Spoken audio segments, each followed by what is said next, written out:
Agradecemos a la doctora Rodríguez por su participación y en los siguientes minutos hablaré de lo que creo que son los conceptos emergentes en la enfermedad vascular cerebral. Como ustedes saben, esta enfermedad es una de las enfermedades que tiene mayor mortalidad en México y desde luego en todo el mundo. Y es una enfermedad que, si bien la importancia es en relación con la mortalidad, quizá lo más importante es la gran discapacidad que deja en todos nuestros pacientes. En los siguientes 15 minutos, entonces, voy a tratar de hablarles de lo que creo que es lo más importante que en los últimos años ha emergido en la enfermedad vascular cerebral. Uno, este concepto de mismatch y de colateralidad que ha modificado el manejo del infarto cerebral agudo. En prevención secundaria y también en tratamiento agudo tenemos el concepto de infarto menor, que cada vez se utiliza con mayor frecuencia. Y en relación justamente con el infarto menor, el uso de la terapia combinada con antiagregantes plaquetarios, o mejor conocida como terapia dual, en el infarto cerebral menor. Y finalmente, un concepto emergente que es muy importante es el de trombosis venosa cerebral post-vacunación. Este concepto de síndrome de trombocitopenia-trombosis o trombocitopenia-trombosis inducida por la vacunación, que incluye a la trombosis venosa cerebral. El primer concepto es el concepto de mismatch, que es un concepto que surge por el avance que ha tenido el tratamiento del infarto cerebral agudo. Como todos recordarán, el tratamiento estándar es la trombolisis intravenosa aplicada hasta las 4 horas y media de evolución de los síntomas de un infarto cerebral. Pero más allá de las 4 horas y media, también se pueden tratar a los pacientes si se cuenta con diferentes técnicas de imagen. Este concepto de mismatch está relacionado con el concepto de penumbra, que no quisiera detenerme mucho con esto. Es un concepto teórico del que se ha hablado durante muchísimo tiempo y que se refiere a esta zona del tejido cerebral que puede ser salvable de la isquemia. Este concepto de penumbra, que conocemos tradicionalmente en neurología, ha venido a tomar fuerza a partir de que podemos medirlo por diferentes métodos de imagen. Y lo primero que tenemos es que por medio de angiotomografía y de perfutomografía o de perfusión por resonancia magnética, podemos medir esta zona de penumbra isquémica. Los conceptos que tenemos que tener aquí son el volumen de sangre cerebral, el flujo sanguíneo cerebral y el tiempo de tránsito medio.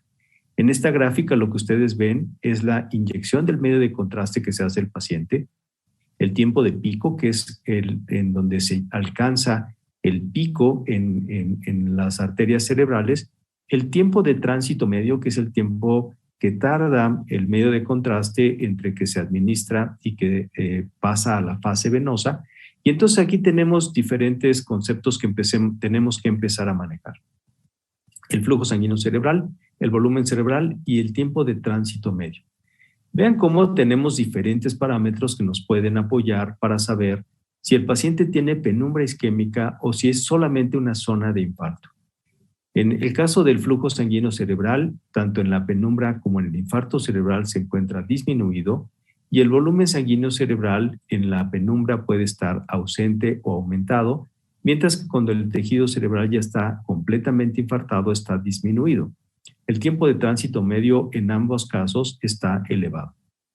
Vamos a poner algunos núcleos para que ustedes vean que ahora se puede medir y de acuerdo a esto puede tomar diferentes decisiones terapéuticas. En el primer caso vemos un patrón que se puede denominar como maligno, en donde lo rojo es la zona de isquemia y lo verde es la zona de penumbra isquémica.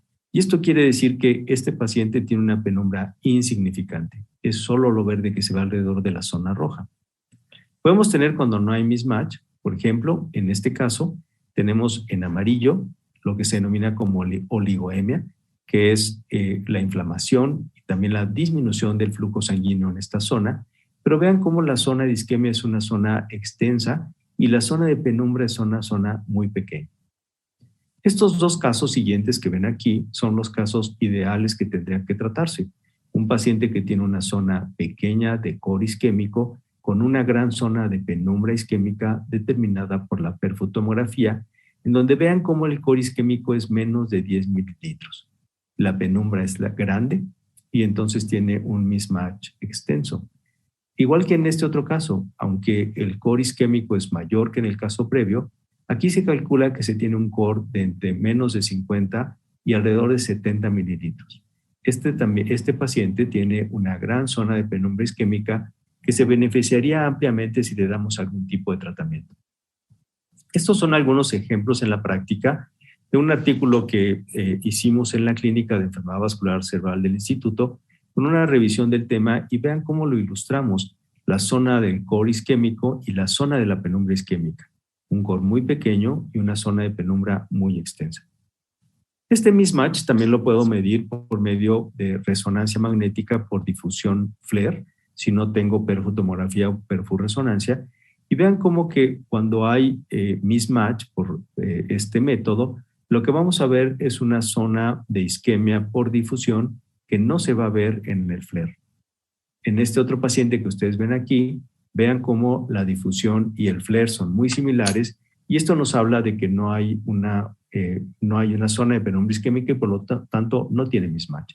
El primer paciente en el caso A sería candidato a tratamiento, mientras que en el caso B no lo sería. La imagen ha evolucionado grandemente. Esta es la escala de Aspects que seguimos utilizando grandemente en estos pacientes y hay que recordarla. Y últimamente también evaluamos la colateralidad, que tiene que ver justamente con la zona de perfusión. Este es un caso en donde tiene una gran perfusión, aquí en donde ustedes ven dos, aunque la arteria está ocluida, la arteria cerebral media, se ve una gran perfusión y por lo tanto el paciente tiene una gran zona de penumbra isquémica. El medir el mismatch, y está tomado nuevamente de nuestra revisión, lo podemos cuantificar. Por ejemplo, en este caso, el core de menos de 70 centímetros cúbicos nos hace candidato al paciente a trombectomía mecánica y podemos aplicarlo en diferentes condiciones de tiempo, más allá del tiempo de las 4 horas y media, desde menos de 6 horas hasta 6 y 16 horas y en algunos estudios inclusive hasta 24 horas. Entonces, el primer mensaje que quisiera dejar es la valoración del mismatch permite seleccionar pacientes a trombectomía mecánica más allá del tiempo de evolución. Y segundo, la valoración de la colateralidad también influye en la toma de decisiones y es un punto que tendremos que estar evaluando en los siguientes años. El segundo concepto emergente en enfermedad vascular cerebral que quisiera tocar es el concepto de infarto menor. Vean, les pongo diferentes ensayos clínicos. El primero de ellos aparecido en 2017, en donde empieza a hablar ya de lo que se define como infarto menor y lo define en este caso con un NIH, una escala que mide la severidad de los infartos cerebrales y en este caso de menos de 3. Aparecieron otros estudios posteriormente, el último es el estudio TALES, en donde se incluyen a pacientes que tienen NIH hasta 5, menos o igual a 5. ¿Y cuál es la importancia de esto? El tratamiento de un infarto menor es, por lo menos en la parte aguda, diferente de acuerdo a estos estudios. ¿Qué se sabe? ¿Qué es lo que sabemos? Primero, el infarto menor es el infarto que se produce o que se presenta clínicamente con una escala de NIH baja que va entre 3 y 5 puntos y que cada vez se acepta con mayor frecuencia el corte de 5 puntos para definir un infarto menor. Y en estos pacientes, si hacemos una resonancia magnética por difusión, seguramente encontraremos un infarto cerebral agudo. Lo que sabemos del infarto menor es que tiene un riesgo de recurrencia y que ese riesgo de recurrencia es muy similar a la que tiene el ataque isquémico transitorio. Entonces, el segundo mensaje es que tenemos que considerar los infartos menores, aquellos infartos que tienen una escala de NIH de entre 3 y 5, y la importancia es que estos infartos menores tienen una recurrencia similar al ataque isquémico transitorio. De la mano con este concepto está el uso de combinaciones de antiagregantes plaquetarios en el infarto cerebral agudo. Vean cómo la terapia dual, que tradicionalmente se ha hecho con clopidogrel más aspirina, se ha investigado como medida de prevención secundaria desde 2004 y quizá desde antes, pero que había sido abandonada en todos estos ensayos clínicos por el aumento del riesgo de hemorragia en pacientes que recibían la combinación de antiagregantes plaquetarios. A partir de 2013, a partir del estudio CHANCE, se empezó a utilizar clopidogrel aspirina y se reforzó en el 2016 con el estudio Sócrates, en donde se introduce un nuevo antiagregante plaquetario que es el ticagrelor. En estos estudios lo que se encontró es que los pacientes que tienen ataques isquémicos transitorios o infartos menores y que reciben una terapia combinada de antiagregación plaquetaria tienen menor riesgo en recurrencia que los pacientes que reciben un solo antiagregante.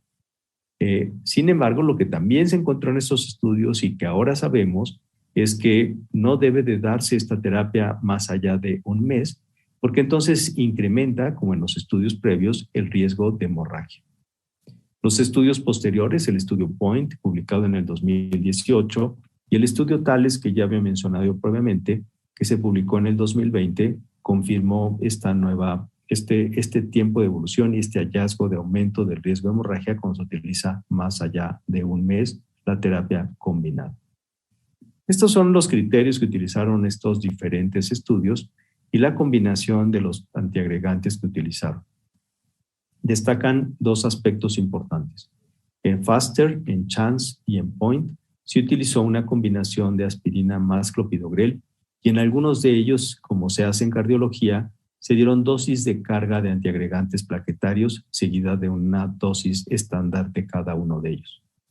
Y el otro punto importante es que en Sócrates y Tales se utilizó una tienopiridina que previamente no se utilizaba en enfermedad vascular cerebral, que es el ticagrelor, y que ahora está aceptado como una posible opción en estos pacientes. Entonces, el siguiente mensaje es que el tratamiento temprano en menos de 24 horas puede reducir el riesgo de recurrencia en pacientes con infarto menor y que la terapia dual de aspirina más clopidogrel o aspirina más ticagrelor puede ser más efectiva que la aspirina y no incrementa el riesgo de hemorragia cuando se utiliza no más de un mes en estos pacientes. Y bueno, seguramente van a venir, quise poner esta gráfica porque seguramente van a venir muchos más estudios para estudiar los factores de riesgo que tenemos en los pacientes. Hasta ahora sabemos que hay factores protectores y factores de riesgo que están claramente asociados a la enfermedad vascular cerebral, pero hay algunos que son emergentes, por ejemplo, la contaminación y algunos otros que ustedes ven aquí, y me parece que es muy importante esta gráfica. Y finalmente, el cuarto concepto emergente que quisiera revisar es la trombosis venosa cerebral post-COVID, post-vacunación de COVID-19, en lo que se denomina como el síndrome trombocitopenia-trombosis o trombocitopenia-trombosis inducida post-vacunación. En abril del 2021, una vez que se empezaron a aplicar las diferentes vacunas contra SARS-CoV-2, se publicaron los primeros casos en New England de 5 casos con trombocitopenia y trombosis, y esta trombosis en sitios aparentemente poco usuales que incluían al sistema nervioso. Hay ya varias revisiones y tenemos mucho más información sobre el tema, y lo que podemos decir es que la trombosis venosa cerebral en la población general es un padecimiento poco frecuente. Vean, aquí lo pueden ver en la primera barra. En el COVID-19 incrementa, la infección por COVID-19 incrementa significativamente el riesgo de padecer trombosis venosa cerebral, y la aplicación de vacunas, esta es el área post-vacunación, incrementa el riesgo de trombosis venosa cerebral, sobre todo con 2 vacunas principales o con 2 plataformas de diferentes vacunas. Hay tenemos un grupo, un consorcio de trombosis venosa cerebral, en donde nuestro Instituto Nacional de Neurología participa activamente y en donde hemos logrado demostrar algunos puntos que son importantes para la enfermedad. En este consorcio, lo primero que hicimos fue revisar qué pasaba con esta trombocitopenia y el factor antiplaquetario 4 en los pacientes previos a la pandemia de COVID-19. Y en este caso se encontró que la trombosis venosa cerebral y la trombocitopenia se encontró solo en 8% de los casos y que solo un paciente tuvo lo que se denominaba como HIT, o esta trombosis inducida por vacuna, por heparina, y 94 pacientes se les realizó anticuerpos antifactor 4 plaquetario y ningún caso fue positivo. Entonces, la primera conclusión que se tuvo es que los casos de trombosis venosa cerebral asociados a la vacunación, desde luego, tienen una causalidad directa con la vacuna. Después también, en este mismo grupo, evaluamos cuáles son las características que tiene la trombosis venosa cerebral en pacientes que desarrollen este síndrome posterior a la vacunación. ¿Qué fue lo que se encontró? Los pacientes con trombosis venosa cerebral después de la vacunación que cumplen criterios para trombosis y trombocitopenia tienen un factor clínico, un perfil clínico diferente a los pacientes que tienen una trombosis venosa cerebral de las que tradicionalmente vemos y tienen una mucho mayor mortalidad cuando se compara con otros grupos. Hay dos vacunas específicamente, las vacunas de adenovirus, la vacuna de AstraZeneca y la vacuna de Johnson & Johnson, que son las que principalmente están asociadas al desarrollo de trombosis, trombocitopenia. Aquí se puede ver en la gráfica, la mayoría de los casos que están reportados son con vacuna de esta plataforma, sobre todo con la vacuna de AstraZeneca. Y lo que sabemos entonces es que de este síndrome es un síndrome que ahora se denomina síndrome trombocitopenia trombosis y que se manifiesta típicamente después de las 2 semanas siguientes a la vacunación, principalmente con vacunas que tienen una plataforma adenoviral. Se asocia con mayor mortalidad, afecta predominantemente mujeres jóvenes sin factores de riesgo protrombóticos y se incrementa, en estos pacientes se incrementa dramáticamente el riesgo de trombosis venosa cerebral y la mortalidad es alta. Esta es una gráfica tomada de este artículo en donde lo que es muy importante es que si nosotros sospechamos de un síndrome de trombocitopenia trombosis, tenemos que tratar de hacer el diagnóstico de trombosis venosa cerebral. El diagnóstico de trombosis venosa cerebral se hace con resonancia, venoresonancia o venotomografía. Se debe de confirmar o tratar de medir los anticuerpos antifactor plaquetario 4, lo cual confirmaría el diagnóstico. Y finalmente, el tratamiento, que es muy importante, no deben de recibirse anticoagulantes. De hecho, los anticoagulantes, la heparina está totalmente contraindicada. En estos casos, el tratamiento es con inmunoglobulina intravenosa a 1 gramo por kilo durante 2 días y se pueden usar anticoagulantes, sobre todo anticoagulantes directos. Es una gráfica importante y hay que sospecharlo, dado que esta vacunación contra SARS-CoV-2 seguramente va a continuar en el futuro. Y finalmente quisiera dar las gracias al equipo de nuestra clínica de enfermedad vascular cerebral y a todos ustedes por su atención. Muchas gracias.